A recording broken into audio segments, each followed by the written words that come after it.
So let's talk about the broiler sector. So again, I think, if I think of the broiler sector, and I want to emphasize what really is relevant to monitor, I would say that demand perhaps is something that we should keep an eye on. Again, this idea of population growth, competitiveness of the protein, for chicken protein, for example. Yeah, so exactly. So population growth has supported consumption of poultry, of chicken. And so the one thing to keep in mind is that animal protein in general has gone up quite a bit over the last number of years, the last 3 years.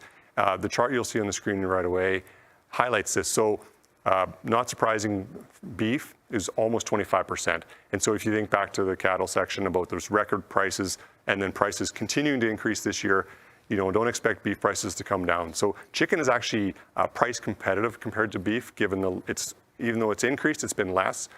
So that's creating strong demand, and we know there's still strong demand for chicken.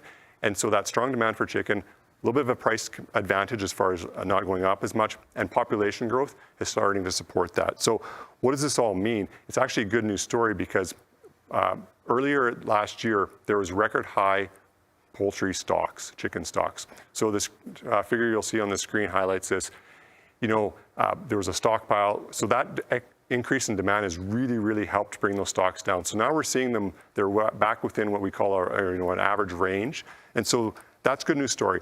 And, we don't know about the per capita consumption. So with that population growth, if it's slowing, that'll be something to watch. So are we going to still see strong consumption of poultry this year?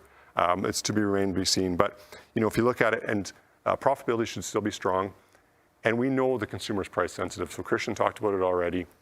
The consumers are financially strapped. So we were watching that because prices have still gone up quite significantly over the last 3 years. So that could constrain consumers and what they spend their money on. So, yeah, I love that you pointed out prices, because when you think of the food sector, and we always say that we're pretty fortunate to be in the agri-food industry because we're kind of immune in some sense to economic conditions. But the bottom line is that when consumers are stressed, or their budget is stressed out or stressed, and then prices move up the way that they did, they make different choices, right? So they're not insensitive to prices, which leads to sometimes different consumption decisions that can have an impact on anywhere from producers to food processors to retailers. And so I think this is something to keep in mind for sure as we're going into 25.